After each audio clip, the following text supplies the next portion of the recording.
आज हम सब लोग यहाँ पर मौजूद हैं आप लोगों को ब्रीफ करने के लिए एक इंसिडेंट के बारे में जो कि 7 जनवरी 2025 को हामरे पटन में हुआ। इस इंसिडेंट के बारे में जो इतला मौसूल हुई इंचार्ज पुलिस पोस्ट बलहालन के थ्रू कि लगभग 7:40 शाम को एक ग्रेनेड इंसिडेंट हुआ था पटन में, और ये इंसिडेंट अननोन टेररिस्ट ने किया था। ग्रेनेड लॉब किया था 163 TA प्रेमिसेस पर, और ये ग्रेनेड फटा था उनके MI रूम का जो स्ट्रक्चर है उसकी छत पर, जिसकी वजह से एक सिग्निफिकेंट डैमेज उस स्ट्रक्चर को हुआ था। थैंकफुली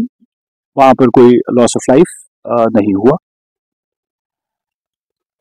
मौका वारदात पर जो भी सबूत फराहम हुए,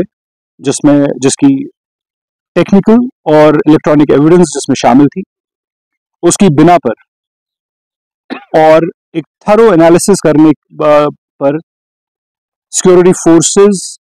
के साथ मिलकर के बारामूला पुलिस ने इन्वेस्टिगेशन शुरू की। इन्वेस्टिगेशन FIR नंबर 1 2025 जो कि 109 BNS और 16 व 23 section of unlawful activities act के तहत जो रजिस्टर्ड केस था, उसकी शुरुआत में इस एनालिसिस की बेसिस पर और मल्टीपल टीम्स जो हमने इस इन्वेस्टिगेशन में लगाई थी, उनकी काविशों की वजह से कामयाबी हासिल हुई और इस केस को सॉल्व कर लिया गया 24 घंटे के अंदर अंदर। 3 इंडिविजुअल्स इसमें अरेस्ट हुए और उनकी इंस्टेंस पर एक हैंड ग्रेनेड, एक AK सीरीज राइफल, एक पिस्टल, 256 AK राइफल के राउंड्स, 21 पिस्टल के राउंड्स बरामद हुए। हम दीदा दानिश्ता तौर पर आपके साथ इस वक्त मजीद तफसीलात नहीं शेयर कर रहे हैं, क्योंकि एक्सपेक्टेड है कि जो ऑनगोइंग इन्वेस्टिगेशन इस केस की है उस पर असर पड़ेगा। मजीद गिरफ्तारियां और मजीद रिकवरीज एक्सपेक्टेड हैं।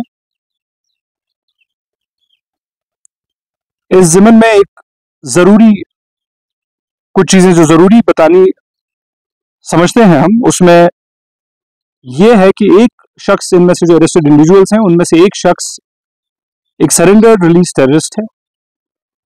जो दूसरा शख्स है वो एक और सरेंडर्ड रिलीज टेररिस्ट का बेटा है, और जो थर्ड इंडिविजुअल है जो कि इसका मास्टरमाइंड लगता है, वो पिछले 2 साल से एक नार्को टेरर केस में अपनी अरेस्ट से भागने की कोशिश में था और अपना इलाका छोड़ करके कहीं और रह रहा था। ये वाक़ा जो रिलीज टेररिस्ट और ऐसे लोगों की इन्वॉल्वमेंट हमें बताता है